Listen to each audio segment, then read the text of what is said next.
아직도 끝나지 않은 코로나19 팬데믹. 전 세계 5억 7천여만 명이 감염됐고 우리 역시 인구의 35%인 1,900여만 명이 확진됐습니다. 면역 체계를 벗어난 전파력 강한 하위 변종들의 등장으로 바이러스는 재감염과 재확산의 우려가 높아지고 있습니다. 그렇다면 백신과 치료제만으로 코로나 바이러스에 대한 걱정이 해결되는 걸까요? 감염을 넘어 장기간 후유증이 지속되는 롱 코비드가 또 다른 사회 문제로 떠오르고 있습니다. 호흡기를 통해 우리 몸 구석구석을 공격하는 코로나19 바이러스.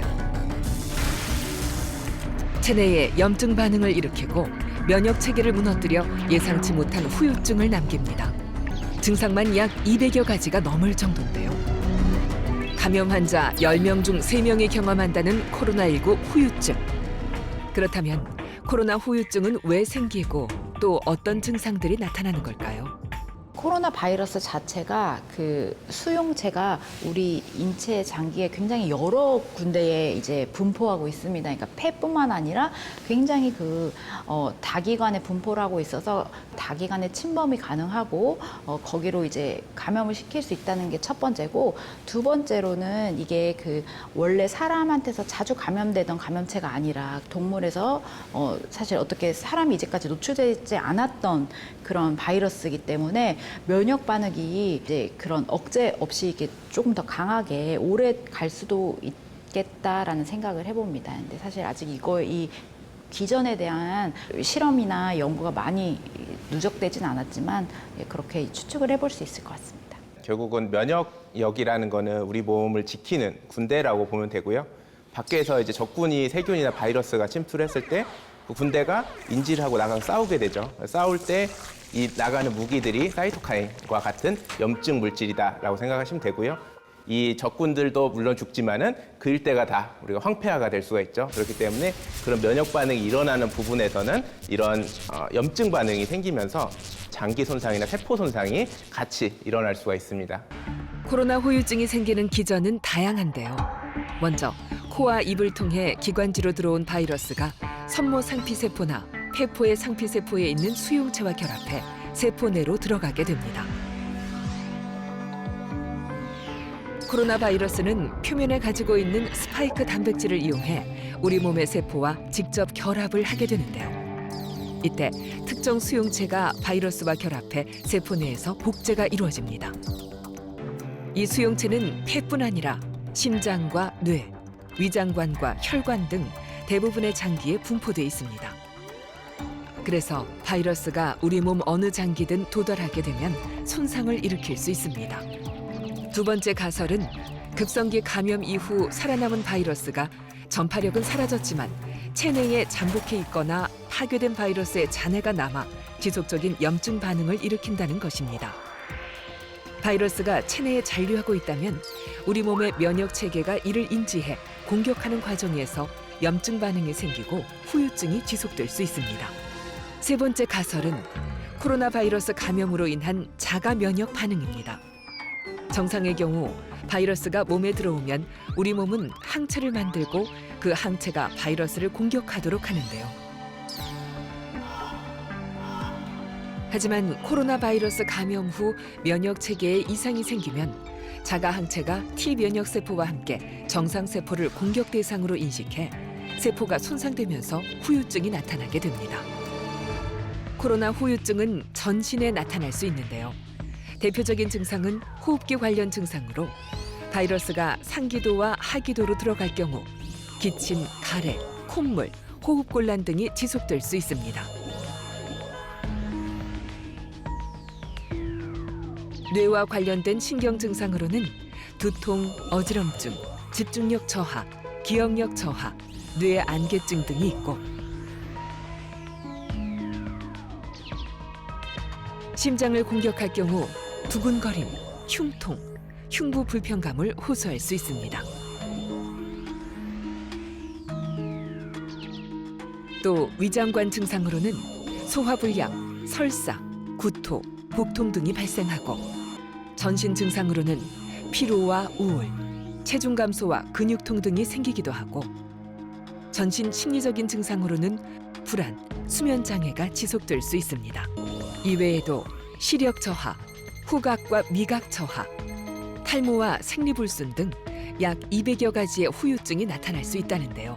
그러니까 원래 기저질환이 없고 그리고 만약에 코로나19로 인해서 명확한 뭐 폐 손상 아니면 뭐 그런 심장의 합병증 아니면 뭐 혈전 그런 이게 규명된 합병증이 아닌 새로운 증상인데 뭐 짧게는 4주, 길게는 3개월 이상 지속되는 증상을 호소할 경우 이제 롱 코비드 신드롬, 만성 후유증이라고 얘기를 하고 있습니다. 호흡기 증상은 4주 이내가 4주 이후에 비해서는 많은데 4주 이후로 넘어가면 좀 줄어든다고 돼 있고 그 밖에 이제 불안이라든지 피로 이런 것들은 좀 이제 한 달 이후에 더 많이 발생한다고 되어 있습니다. 코로나19 후유증의 주요 증상을 살펴보면 가장 많은 것이 심폐 증상인데요. 이외에 전신, 신경, 정신 증상 등이 차례로 높게 나타났습니다.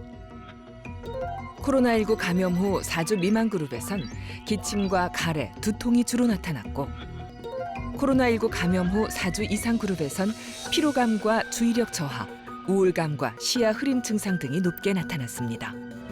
코로나 클리닉에서 사실 굉장히 중요한 거는 한 사람이 굉장히 많은 증상을 호소를 한단 말이죠. 그러면 거기서 이제 제일 불편한 증상, 그리고 그 증상들이 이제 서로 얽혀 있을 때 그걸 어떻게 풀 것인가, 그리고 어떤 증상 하나에 초점을 맞추면 그 증상에 대한 약이 다른 증상에 대해서는 부작용을 만들어서 더 악화시킬 수 있는 경우가 되게 많아요. 그래서 부작용을 일으키지 않으면서 그 사람에 맞게 제일 이렇게 최적화시키는 과정이 사실 제가 이 클리닉에서 진료를 하면서 제가 사실 의사로서 배운 점이었던 것 같습니다.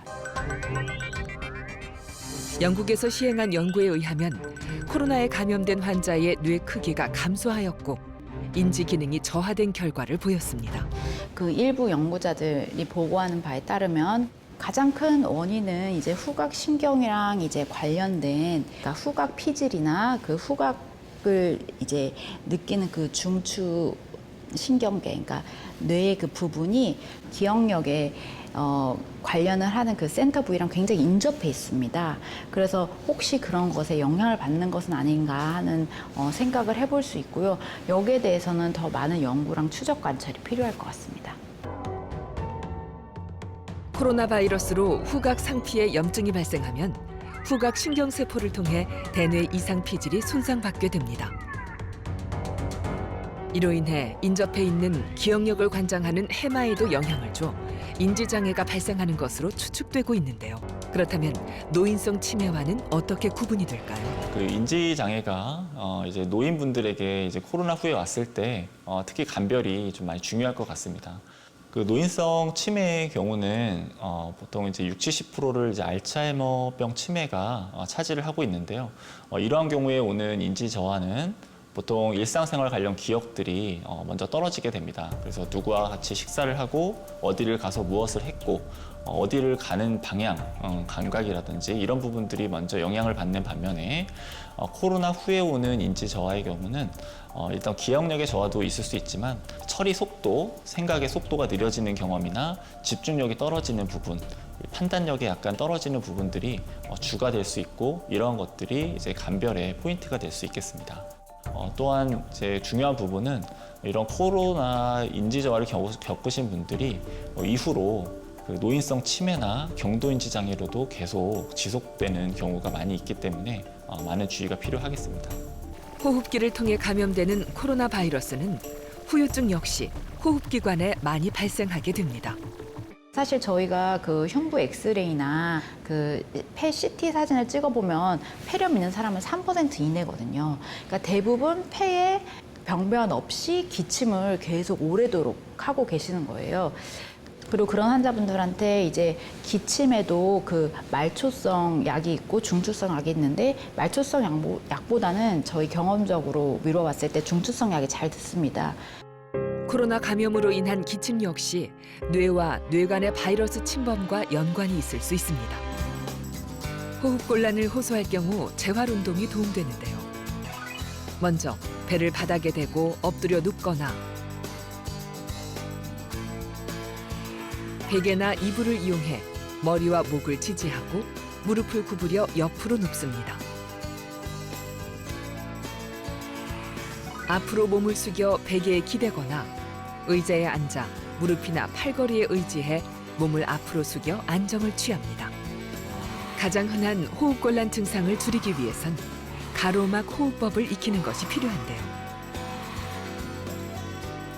들숨 때 가로막을 수축하고 날숨 때 가로막을 이완해 폐 기능을 회복합니다.